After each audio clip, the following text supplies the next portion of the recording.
Hey everybody, welcome back. It's Mama Hen back at you again with a brand new video. Today I've already started prepping for my sourdough bread. What I have in my bowl is 4 cups of bread flour. You want to use bread flour only because bread has that elasticity and that chew. So for that reason you want to use bread dough. To that, I added 2 teaspoons of Himalayan pink salt, okay? To that, I added a half a cup of sourdough starter. To make a sourdough bread, you've got to have starter. So this is my starter that's been sitting in the refrigerator for many months, and every time you use it you've got to refeed it with equal parts of bread flour or regular flour and water. So I took out a half a cup. It's very thick, so I've got to refeed it the same equal parts, like a 1/4 cup of each of flour and filtered water or bottled water. Can be room temperature. And so every time you use your starter, you've got to refeed it. Then you want to let it sit out on the counter for a couple hours to proof, and then refrigerate it till you get ready to use it again. So to that, I've added some dough conditioner. This is powdered dough conditioner. The purpose for the dough conditioner is to give it a tighter crumb and a higher rise. So you want to use, you don't have to, but I just prefer to use a dough conditioner. And it also is somewhat of a preservative, so your bread lasts longer. So I encourage you to use this type of dough conditioner. Okay, and then I added a tablespoon of molasses because it's going to be like a pumpernickel bread, the darker color pumpernickel. And I use 2 tablespoons of extra virgin olive oil. And now I'm going to add 2 1/3 cup of room temperature water. You want to make sure it's filtered water or bottled water. In this case, I'm using bottled water. And it can be room temperature. Add it all at once. I'm going off of a recipe that I slightly modified to my liking, because y'all know me. I don't do anything traditional. But this is pretty basic in nature. So 2 2/3 cup of bottled or filtered water, and then I'm just using the shaft of a wooden spoon to stir that all around until it forms a ball. Now this is a 2-day process, so I do all the prepping, all the folding, all the turning the day before, and then I let it sit in my refrigerator overnight so all those flavors can marinate and make that good old sourdough taste that we all know and love. Now you want to stretch and fold your dough 2 to 3 times over the course of 2 to 3 hours. 2 to 3 hours. So a total of 6 hours 3 hours and 3 hours of stretching and folding your dough. Now that doesn't mean that that's how long you have to stretch and fold your dough, because you're going to let it rise, you're going to let it ferment, and then you're going to come back after another 2 to 3 hours and do the folding and the stretching and the pulling to get those sourdough flavors all incorporated. So it's just about ready to fold and stretch the first time, and then I'm going to wait 2 hours and do it again, and then again. And by the time of the end of the day, I would have gone through all the stretching process. Then I'm going to turn the dough out and add it to my banneton basket, bread basket, and let it set in the refrigerator overnight to bake up on tomorrow.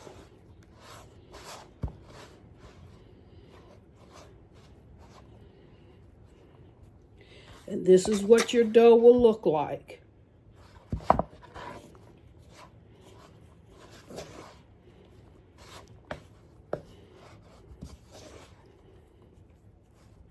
At which point you want to go ahead, and you might have to use a little bit of flour on your hands to stretch and pull the dough.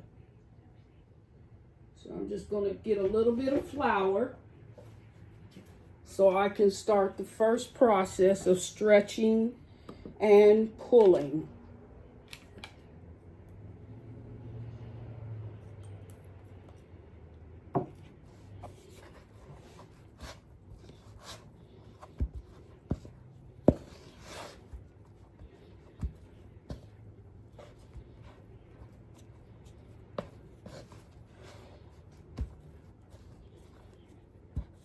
All right.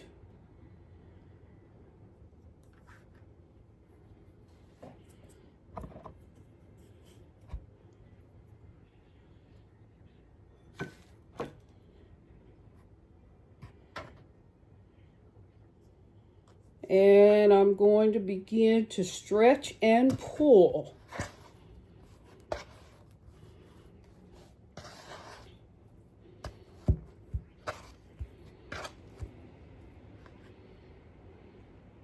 Actually, it's advisable to use a little bit of water. So I'm just going to put a little bit of water and stretch and pull my dough, folding it over and over and over. Just stretch it and pull it. Stretch and pull. Stretch and pull.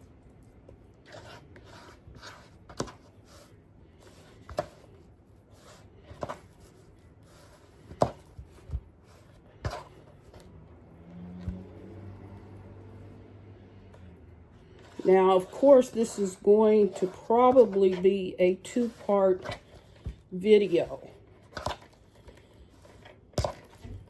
But a good sourdough bread it's a whole day process, 24-hour process.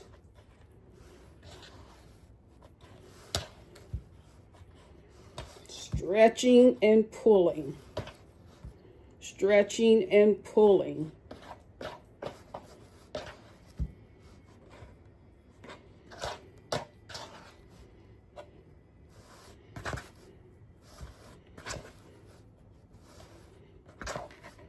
And then you let it rest for 2 to 3 hours, and then go through the second process of stretching and pulling. Let it rest for 2 to 3 hours more. Stretch and pull. Let it rest. stretch and pull. So a total of 3 times of stretching and pulling.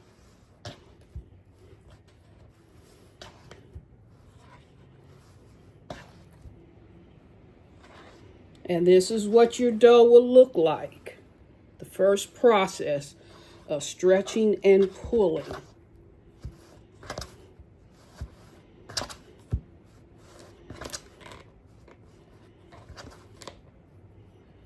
All right. I'll be back at you during the next process, which will be tomorrow after I turn the dough out, because see what happens is after the 3rd stretch and pull, you're going to transfer your dough to a banneton basket and let it rest in your refrigerator and let it rise overnight. So I will be back at you when it is time to turn the dough out of the banneton basket and bake off in the oven. All right? Take care now. I'll see you later. Well, hey everybody, Mama Hen back at you again with a brand new video. Today is going to be the second part of my video on sourdough bread. Remember the other day I prepped and formed my sourdough, and it's been sitting in the refrigerator overnight. So what I have in front of me, I've got a small loaf of sourdough ready to be baked off in the oven. And then I've got my baton where it's set in the refrigerator overnight. Now, I made a slight modification, and the modification was I added one very ripe banana. So it's going to be banana sourdough bread. So what I'm doing now is preheating my oven up to 450, and I'm going to begin to score. Just take a regular razor blade and score it so that it rises nice and even, and it gives it that nice look that we all know and love with a good sourdough bread. So just cutting into the dough.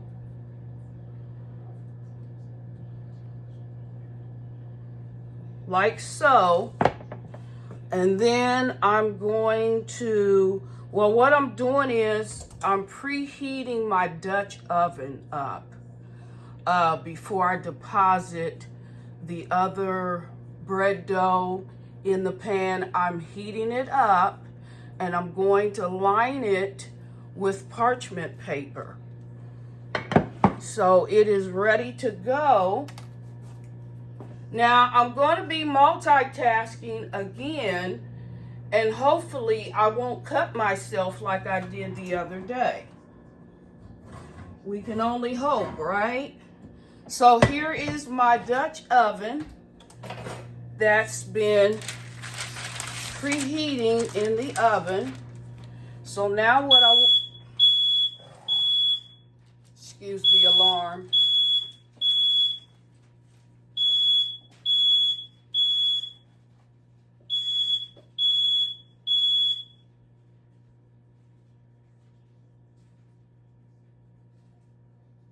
Okay. What an eventful day it's going to be.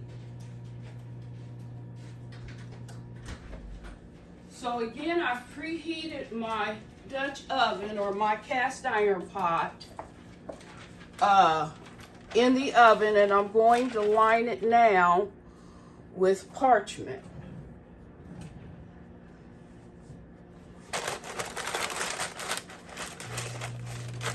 Just get that down in there real good.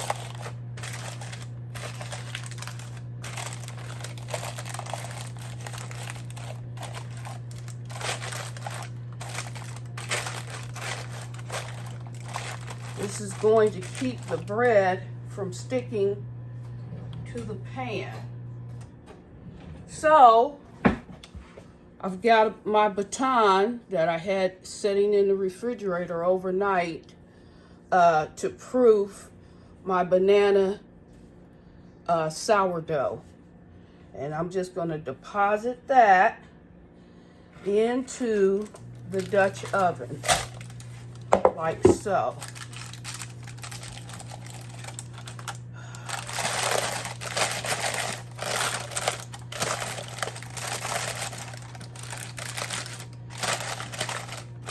Get that nice and even. And I'm going to score it as well.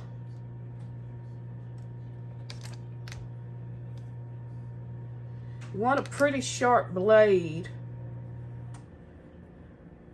Razor blade knife, it really doesn't matter. I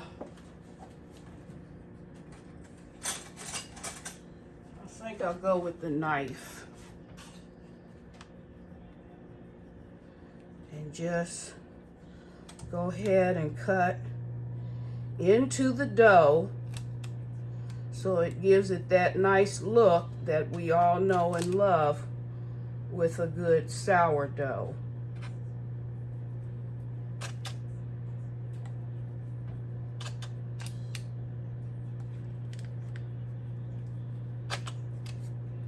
May have to cut into it several times and just readjust it. And so I'm going to bake it covered for 20 minutes at 450 degrees. And then I'm going to uncover it and continue baking it for an additional 15 minutes. So here I go.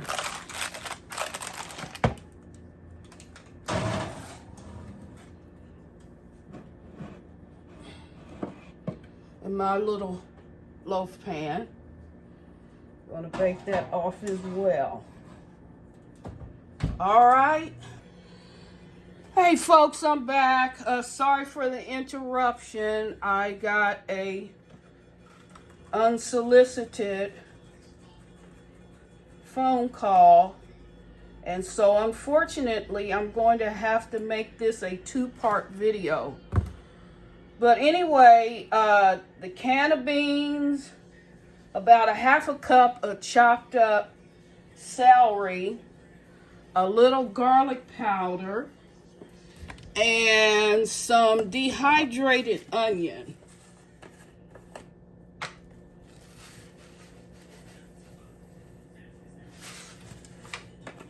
It's optional, you don't have to add that, but I just like that.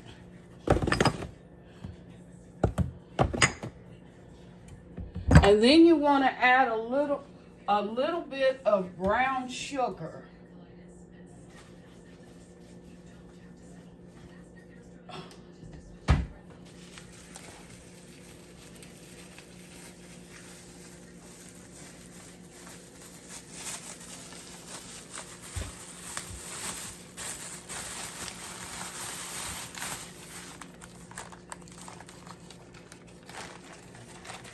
Add just a little bit of brown sugar, not a whole lot.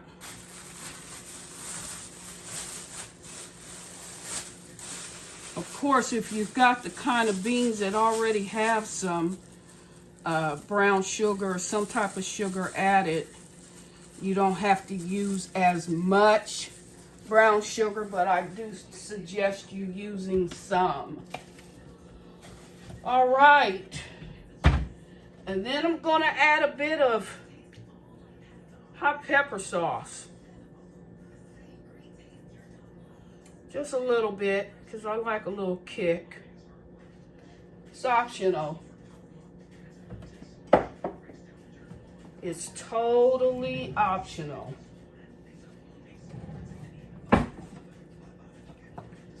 And just stir that up. I'm going to add a little bit of barbecue sauce as well.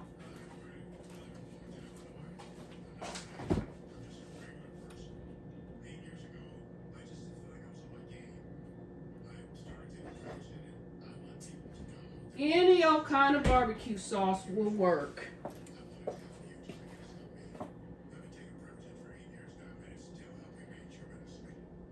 About a quarter cup, quarter to a third.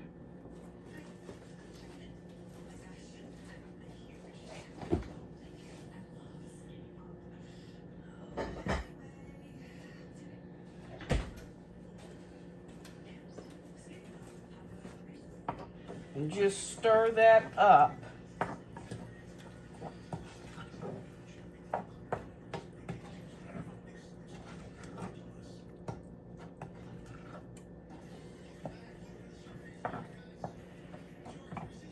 Then you want to add a little chicken stock, just a little bit. Or beef stock, whichever you have.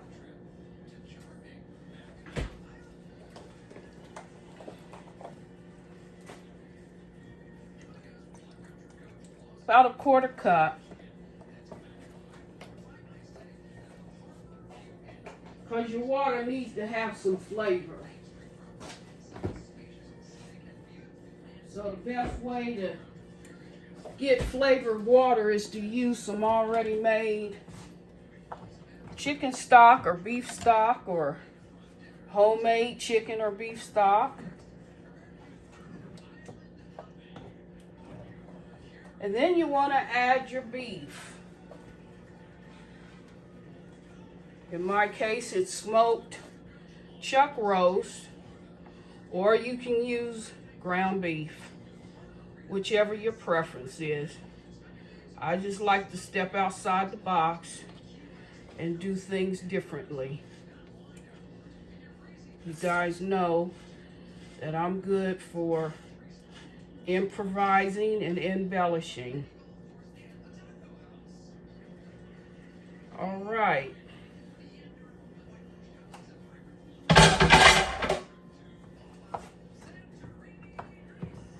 Just stir that up. You may need to add a little bit more water or chicken stock.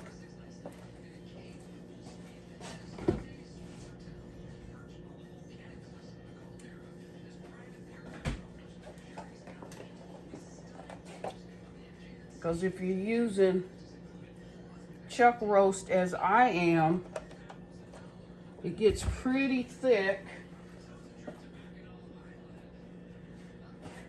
very fast. And just stir all that up. I would have added some corn, but I can't seem to find any.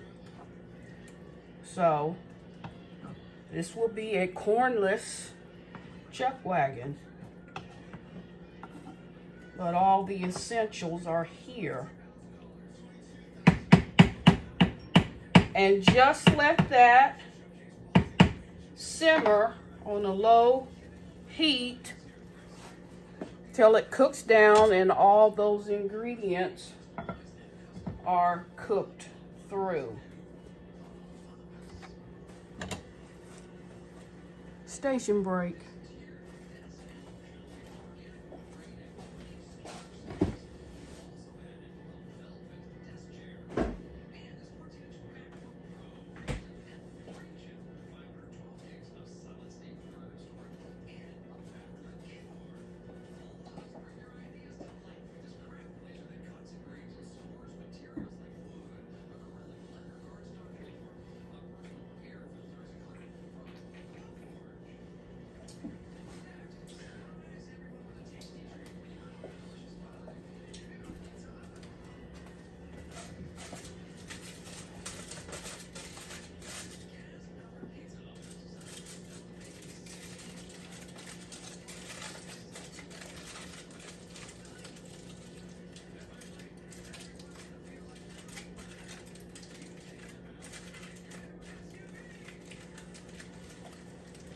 All right, moving right along.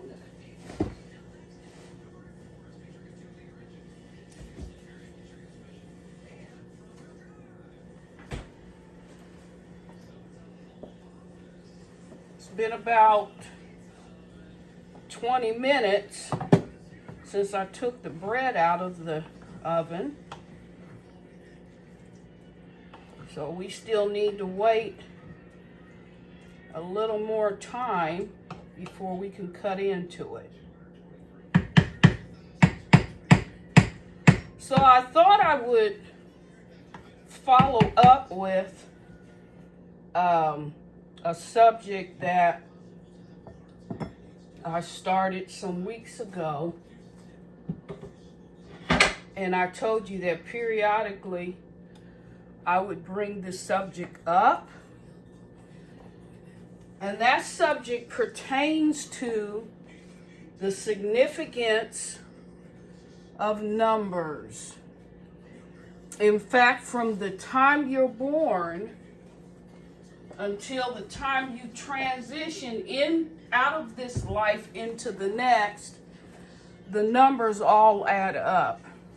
Numbers are very significant. Numbers rule the world. So each number has some type of significance. And the numbers 3, 6, and 9 are the most prevalent, the most ruling numbers in the universe. And if you're a Bible believer, as I am, throughout the scriptures, it's a series of numbers. In fact, the Most High created the days, the week. All of his creation was created in numbers. So numbers are very significant. I have found out from my own personal experience, the number 2, for example, is used most often, more often than not, in the scriptures more than any other number, the number 2. And the significance of the number 2 means that the Most High has established something, and it will shortly come to pass. One example of the significance of the number 2 is that you have 2 testaments. The Old Testament versus the New Testament. The number 2. He's established an order, and it has come to pass. There was a Old Testament story where Pharaoh had a dream, and there weren't any of his astrologers, his soothsayers, his those types of people that worked for him that were good with numbers. Nobody could interpret why he had a dream and he saw the number 2, like 2 ears of corn. One was lean, one was fat. He saw cattle. Some were lean, some were fat. And he did not understand the interpretation of that number 2. And so it went on to where I think it was, and don't quote me verbatim, but I think it was Daniel that interpreted, no, it was Joseph. Joseph interpreted the dream that Pharaoh had. And he said, the thing that the Most High has established, it will come to pass. So the number 2 means he will bring it to pass. And then there's the number 7. The number 7 is very significant, but I find that the number 2 is used heavily throughout the scriptures. Again, the Old Testament versus the New Testament. 66 books in the in the Revised Bible, because there's more than 66 books, some were taken out, but in the Bible as we know it is 66 books. So you have those two sixes. So numbers are very significant. I will share again with you guys a dream that one of my coworkers, my former coworkers, had many years ago, and she said she never could understand the significance of it. And she shared it with XYZ amount of people, and she never could understand the meaning of it. So I asked her to share the dream with me, which she did. And basically what she said was she saw in this dream, she saw people running away. They were running very fast. They were being chased down by big, gigantic numbers. And before she could even finish telling the story, I already knew, the Most High had already revealed to me what the interpretation of that dream was. And the interpretation was, man's days are numbered. So numbers are very significant. And the fact that you're born into the family that you're born into was not a mistake, was not by accident.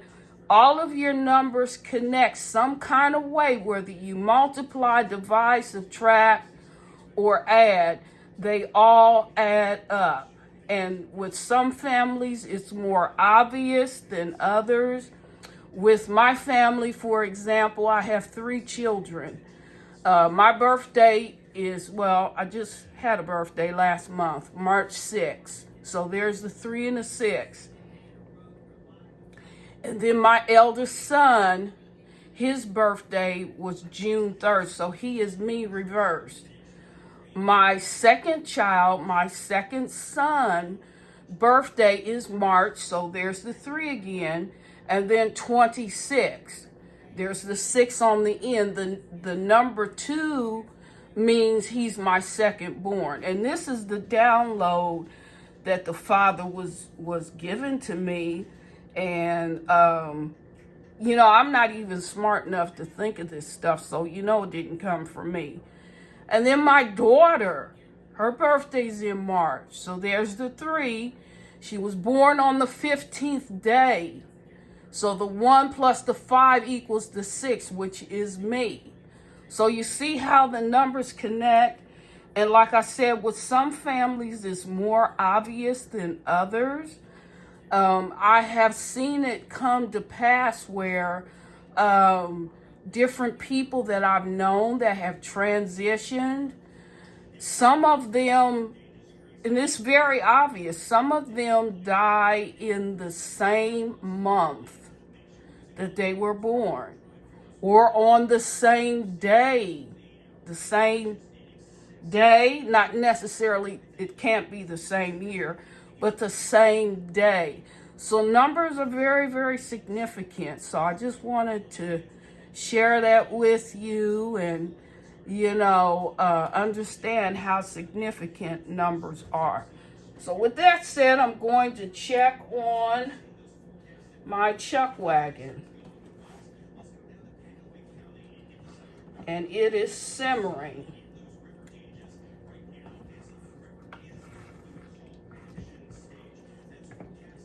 I think I'm going to add a little bit more hot sauce to it, just because I like a little more kick.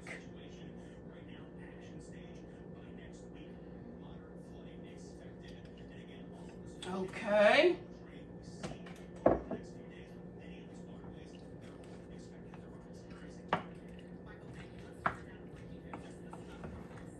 I love to cook and to bake with cast iron.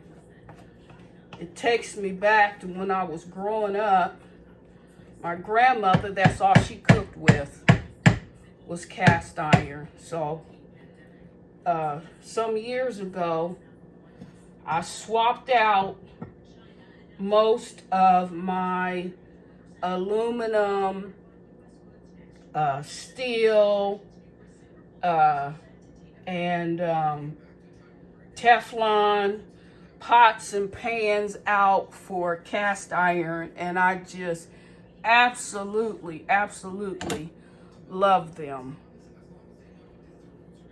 So the bread is cooling off, but I need to give it just a little bit more time before I cut into it. It's been about half an hour.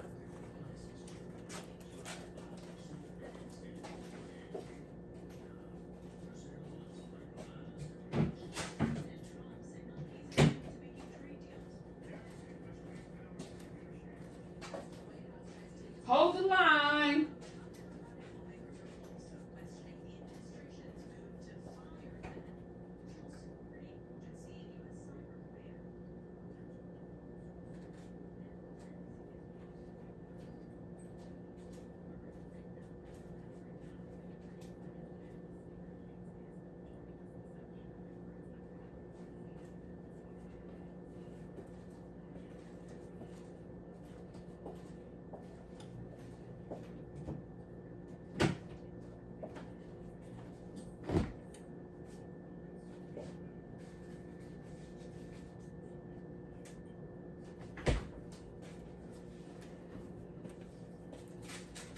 Okay.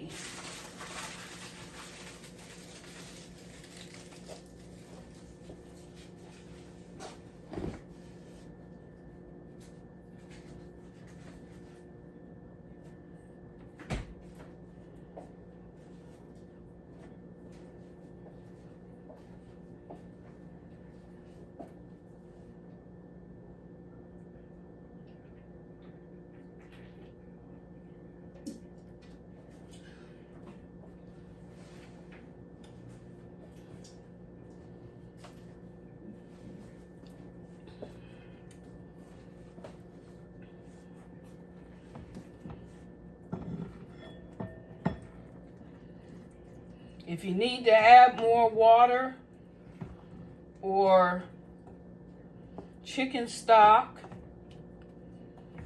or even a little wine, go ahead and do it. It will make all the difference in the world.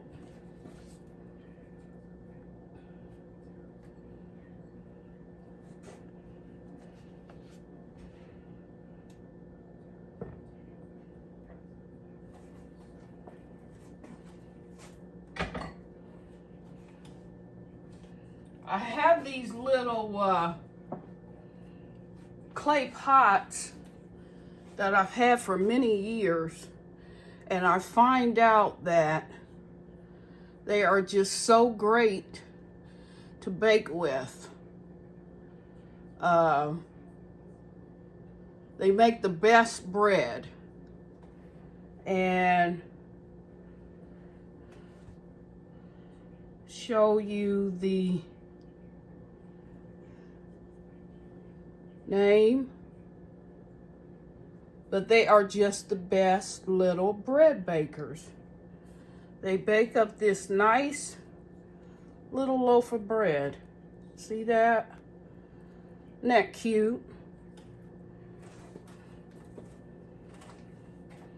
Y'all, I have so many different types of pans, cake pans, bread pans.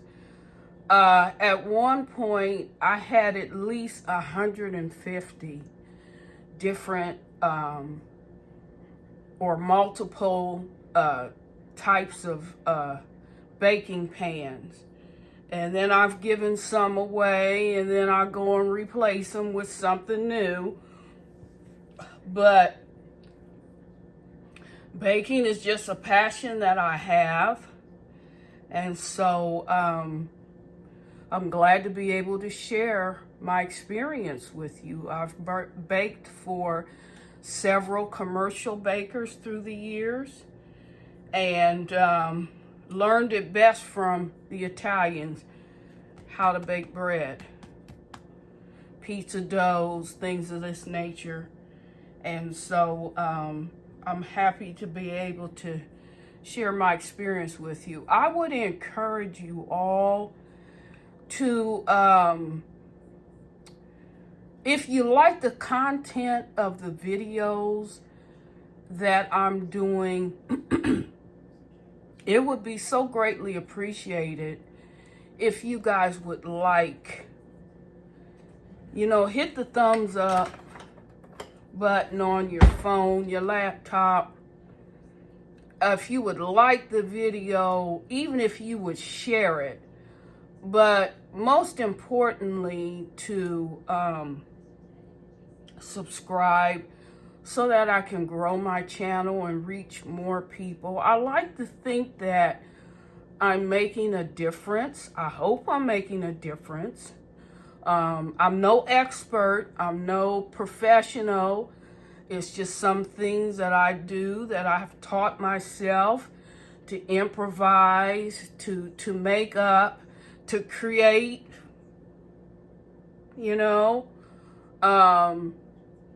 I just like to think that I'm making a difference. So if you just go ahead and like the video, if you like the content, okay? If you like the video, hit the thumbs up, share the video if possible, and subscribe to my channel. I would so greatly appreciate it, really and truly. It means a lot. A lot of content creators, they like to use that word algorithm. Who? What is an algorithm? I mean, I'm just talking straight. If you like the content, like it, share, subscribe to my channel. I would so greatly appreciate it. And with that said, it's been close to 45 minutes. I think I'm going to cut into this bread with the very sharpest of serrated knives. My mother gave me this knife years and years ago.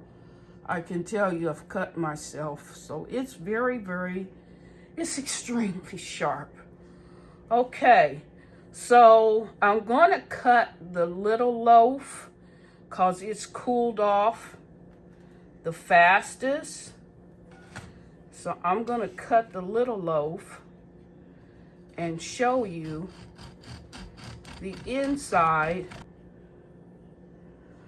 Sorry, folks, another interruption. I was in the middle of telling you I was going to cut into the small loaf of banana sourdough bread.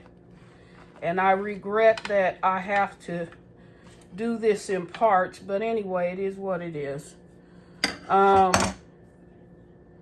So as you can tell, this is real. This is real sourdough bread. Okay? And I'm going to cut a smaller piece. I'm going to cut a smaller piece.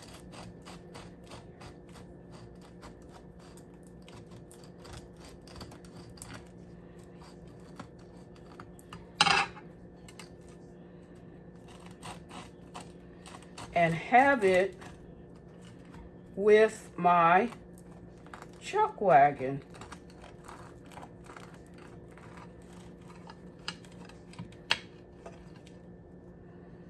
Okay. And I will just grab a little mug here and spoon up some of that.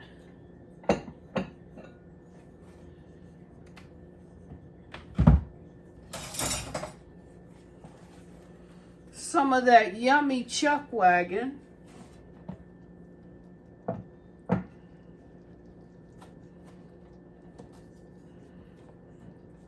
That's made with smoked chuck roast. Actually, don't need that scooper.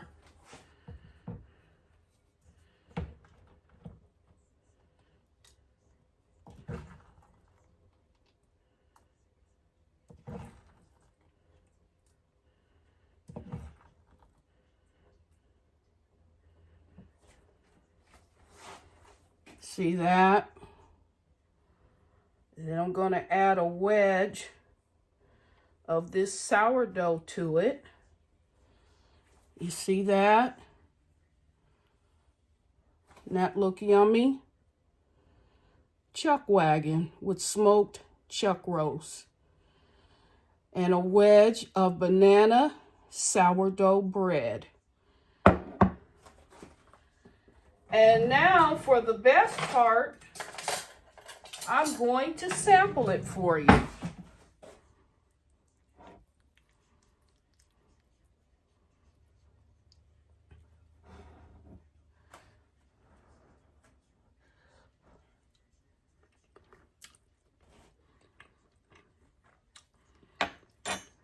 So good.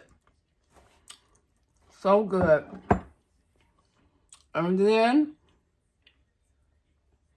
a piece of sourdough.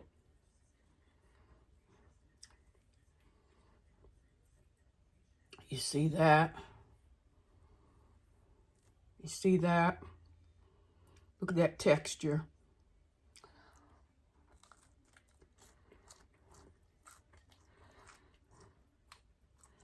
Y'all, I'm telling you right now, I've done it again.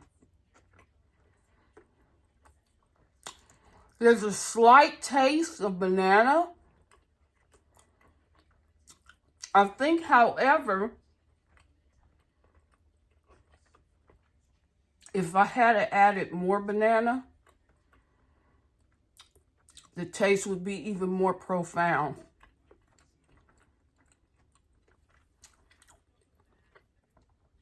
Classic sourdough. So good. And the crunchiness of the outside layer to die for.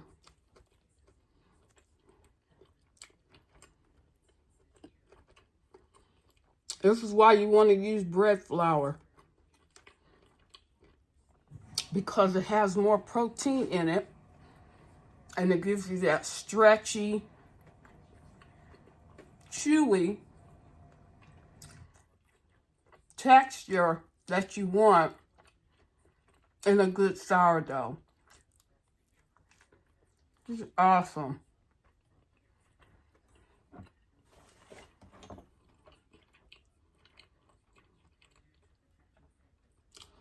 And some more of that good old chuck wagon made with smoked pot roast.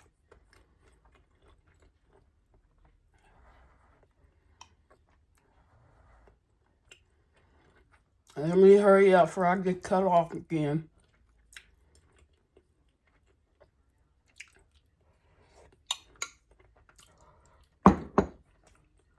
So good.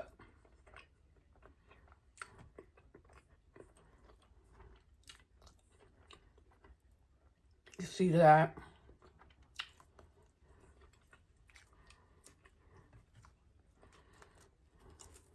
See that?